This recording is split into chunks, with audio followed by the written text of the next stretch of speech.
Салам радиосунда жаңылыктар.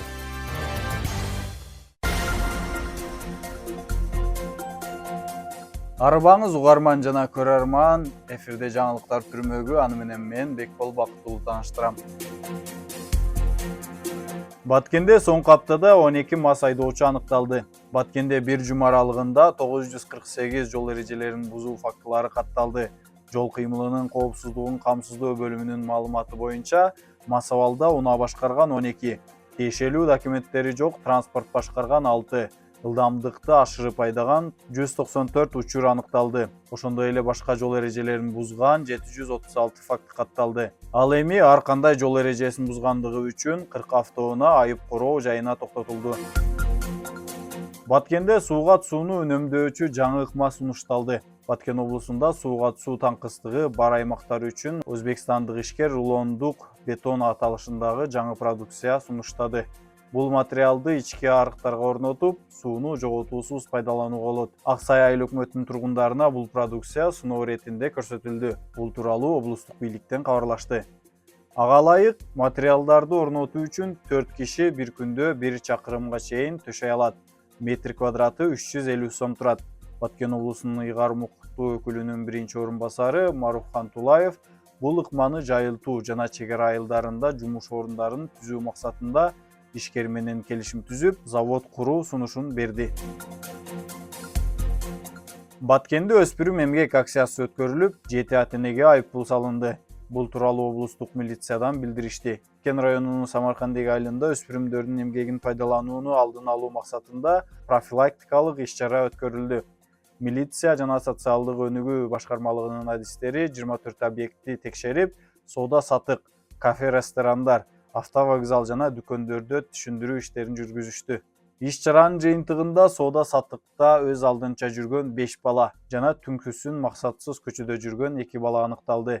Ата-энелерине түшүндүрүү иштери жүргүзүлүп, айыппул салынды.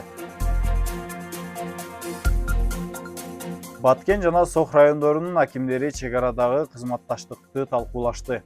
Баткен районунун акими Учкунбек Жоробаев жана Өзбекстандын Сох районунун акими Сайыт Бахром Сайыт Мусаев чек аралаш аймактарда коомдук туруктуулукту сактоо жана чыр-чатактарды алдын алуу максатында жолугушту.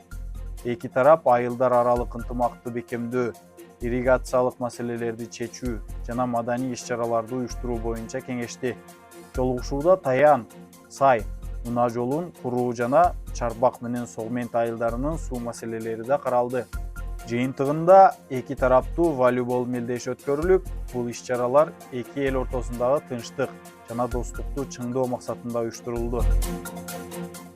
Ак Сайда килем цехи ишке кирди. Баткендин Ак Сай айылында 28 кыз келинди иш менен камсыз кылган килем цехи пайдаланууга берилди. 19 июлда цехти ачуу аземи өттү. Иш-чарадан кабарчыбыз Сабира Бакирбек кызы айтып берет.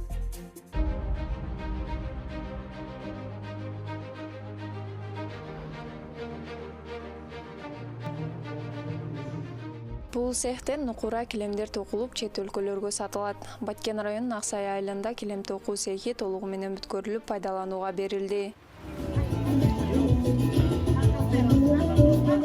Бул килем токуу цехке облусту өнүктүрүү фондунан 2 миллион 800 миң сом бөлүнүп, бул каражатка имараттын сырты, чатыры бүткөрүлгөн. Кен районунун өнүктүрүү жол картасынын алкагында каралган акчаларга ушундай жакшынакай долбоорлор, ири долбоорлор турмушка ашырылат. Бул мына Самаркандек айыл өкмөтүндө тигүүчү цех ачып пайдаланууга берилди. Карабак айыл өкмөтүнүн Кызылбел айылында жаңыдан тигүү цехти куруп пайдаланууга бердик.